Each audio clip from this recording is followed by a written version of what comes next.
ხშირად დაფიქრდება ადამიანი, რატო გვიჭირს ჩვენ მადლობის თქმა ესე ძალიან. თუ არ ეძებეს სამადლობელი, ვერ იპოვე. იტყვი რომ ეს შვილი რომ მყავს, მეტი კარგი უნდა მყავდეს, ეს სამშობლო რომ აქვს, მეტი კარგი უნდა მქონდეს. ეს სამსახური რომ აქვს, ეს გლობა რომ აქვს, ეს მამობა რომ აქვს.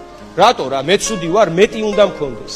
და არასდროს არ გექნება სურვილი რომ დიდება შენ და მადლობა შენ ღმერთო რომ აი მღვდელი ვარ, მე უღირსი. მამა ვარ ესეთი შვილებისა.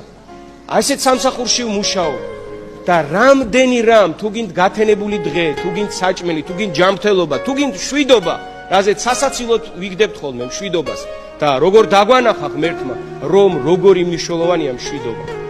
მოკლედ იმის თქმა მინდა რომ სამადლობელი ვეძებოთ. რამდენი რამ გვაქვს, ვეძებოთ, სად არის უფალი, როგორ გველაპარაკება, რაში ვლინდება, როგორ ამოვიკითხოთ ის. აი ბარბარეს არაფერი არ ქონდა ირგვლივ.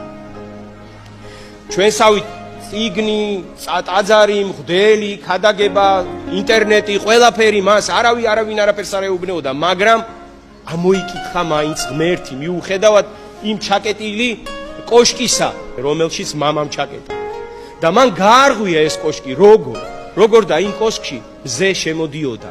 იმ კოშკში სამყარო ჩანდა და თქვა, ამ სამყაროს უკან აუცილებლად არის ღმერთი, აუცილებლად არის შემოქმედი და ჩვენ გისურვებთ თითოეულ თქვენთაგან, ჩემ თავს, ყველას, მრევლს თუ არამრევლს, ამოკითხვა ვისწავლოთ ღმერთისა სამყაროში.